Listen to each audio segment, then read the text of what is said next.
karamihan sa mga larawan dito sa coastal area. Mahigit 580,000 pamilya ang may tuturing na illegal settler o squatter sa Metro Manila. Illegal sapagkat hindi nila pagmamayari ang lugar na kanilang tinitirhan. Ayon sa NHA o National Housing Authority, 30,000 pamilya lamang ang nabibigyan nila ng relokasyon kada isang taon. Ito ay dahil sa maliit na budget na ibinibigay sa kanila ng pamahalaan. Ang squatter ay ugat lamang ng mas malalim pang problema. Walang oportunidad sa probinsya, kaya't nagpapakasakali sila sa syudad. Mahalagang intindihin ito ng gobyerno dahil hindi nila pinili ang kanilang kalagayan. Oo nga pala, para sa mga hindi na nakaalam, nakikita niyo ba to?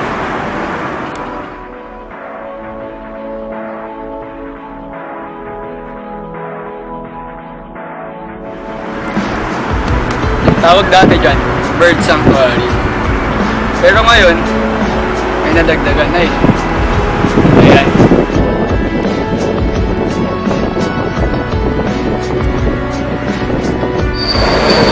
Ano ba ang klaseng buhay meron dito? Ano nga ba? Ano nga ba?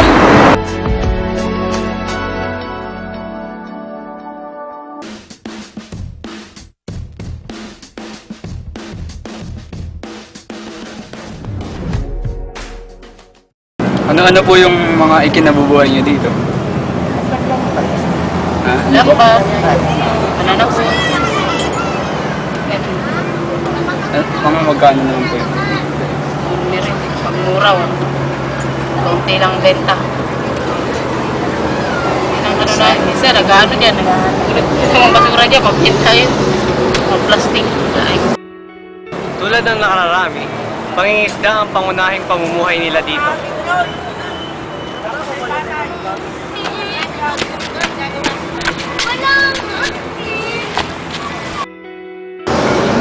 Ate, paano naman po pag may mga bagyo po? Dito pa rin yun. Okay naman po dito. Pag talagang malakas. Nung kailan ba? Pandoy ba? Marami. Bali po itong papaw. Dito lang.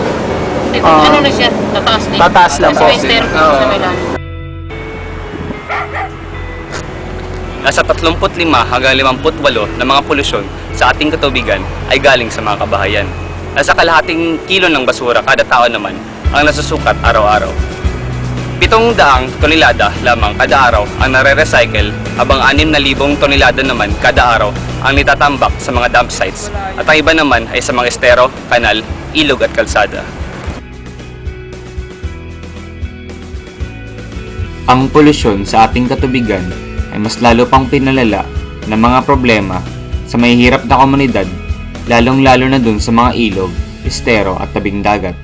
Ang mga komunidad sa tabi ng mga lugar na ito ay may sarili-sariling palikuran, ngunit gumagamit sila ng tubo para ipaanod ang kanilang dumi sa mga ilog. Ang iba naman ay merong mga septic tanks, ngunit hindi maayos ang pagkakagawa. Sa tabing dagat naman, kukonti lamang ang may kapasidad na magkaroon at gumawa ng sariling palikuran. Ang palikurang ito rin ay hindi nagagamit tuwing may bagyo at kalamidad. Kaya, ang karamihan sa kanila ay nagdudumi na diretso sa mga katubigan. Saan po kayo pag naliligo po or iiit? Diyan lang po.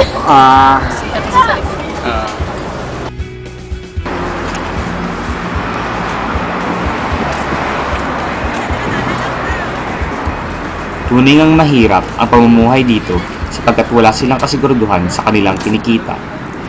At dito namin nakilala si Manong Dante, isang mangingisda.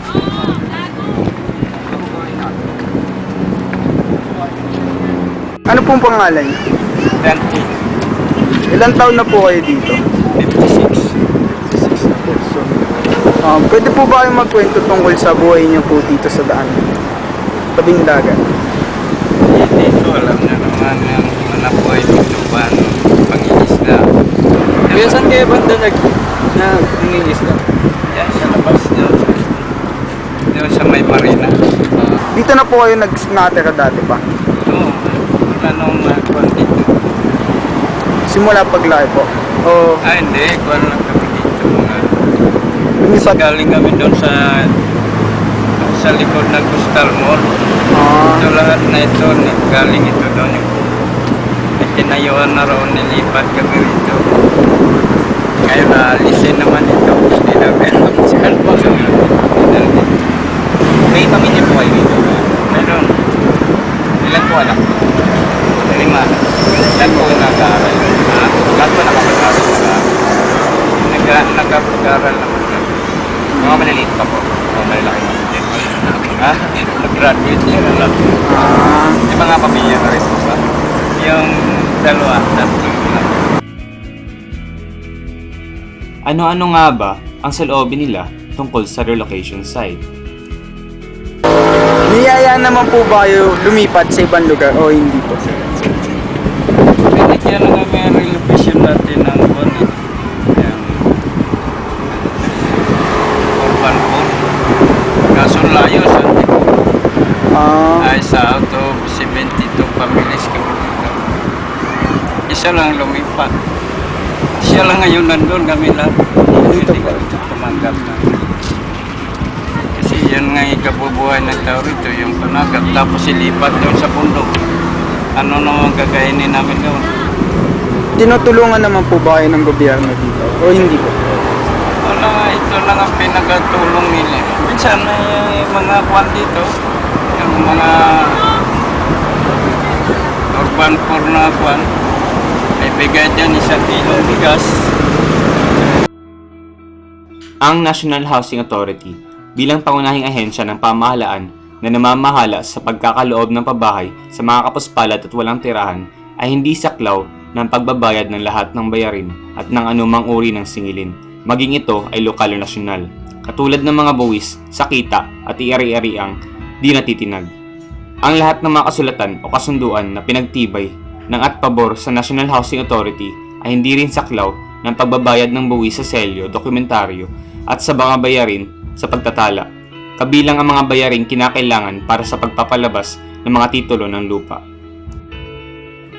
Batas Republika bilang 7279, isang batas na magtatadhana ng isang komprehensibo at patuloy na programa sa pagpapaunlad ng kalunsuran at pabahay, magtatatag ng mekanismo para sa pagpapatupad nito at para sa iba pang mga layunin.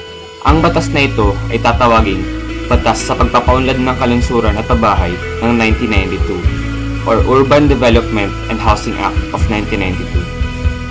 Section 31. Ang programa sa pamamayan ng pagsasangla ay isang programa ng pagtustos sa sangla ng National Home Mortgage Finance Corporation na tumutulong sa mga legal na inorganisang asosasyon ng mga kapuspalad at walang tirahan na makabili at makapag-develop ng isang bahagi ng lupa sa ilalim na konsepto ng pagmamay-aring pangkomunidad. Ang pangunahing layunin ng programa ay matulungan ang mga residente ng mga dahop at maralitang lugar na nagmamay-ari sa mga loteng kanilang inookupahan o kung saan nila mapiling mailipat, at pagkatapos ay mapabuti ang kanilang kapitbayan at mga tahanan sa abot na kanilang makakaya. Ano-ano nga ba ang ginagawa ng ating gobyerno para masolusyonan ang ganitong problema? Tulad na nakakagamit ng mga taga dito sa San Dionisio, Barangay K, sila ay produkto ng urban migration. Yung squatter siguro maraming dimension ng problema niya. Una talaga yung inequity of distribution of wealth ng bayan. Talagang napakaraming taong konting-konti lang napapakinabang sa ating pamilya. Siyempre, they are disempowered. But an indigenous explanation, probably when you look at the indigenous mind of the Filipino, ang concept natin ng space is that it is for all. Especially public space. Bihira naman yung nag-i-squat sa private property. Usually, mga tabi ng riles, tabi ng ilog, tabi ng daan because it belongs to the government.